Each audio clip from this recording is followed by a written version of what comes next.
Hi, my name is Vanya, and this is my story. I was born in Russia and was adopted into a loving Canadian family where God was always the most important part of our lives. Going to church and youth group was a weekly thing, but like many young people, my faith really wasn't my own, and I didn't truly understand what it meant to have a real relationship with Jesus. In September of 2019, I was invited to come to Oasis with a few friends, and I immediately loved the community.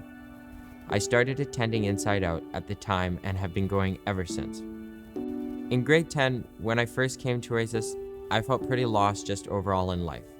Living for years under the identities of orphan and short, I grew up experiencing a lot of bullying, which led me to building up so many walls around me and to making choices that weren't good for me. Believing that I wasn't worth anything, I felt like the world just kept using me and that it was okay to be used. Eventually, in November of 2019, I felt like my whole life just caved in around me. I felt so alone, so lost, and forgotten. Words like depressed and suicidal began to define me and everything that I did, telling me who I was and what I was worth.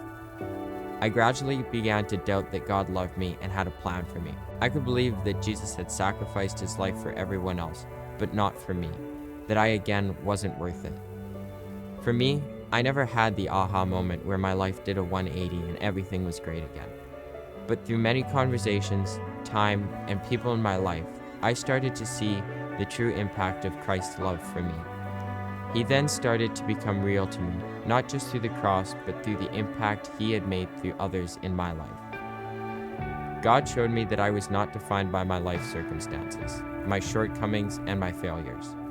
I learned that God loves unconditionally and that he can use these things to prepare us for the future that he has planned for us.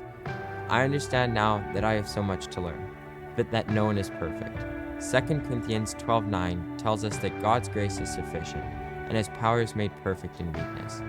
I know that God has good plans for my life, and I have hope and faith that, as Paul says in Philippians 1:6, he who has started good work in me will carry it on to completion. It is because of this hope and faith that I have in Jesus that I am here today to publicly commit my life to him through baptism.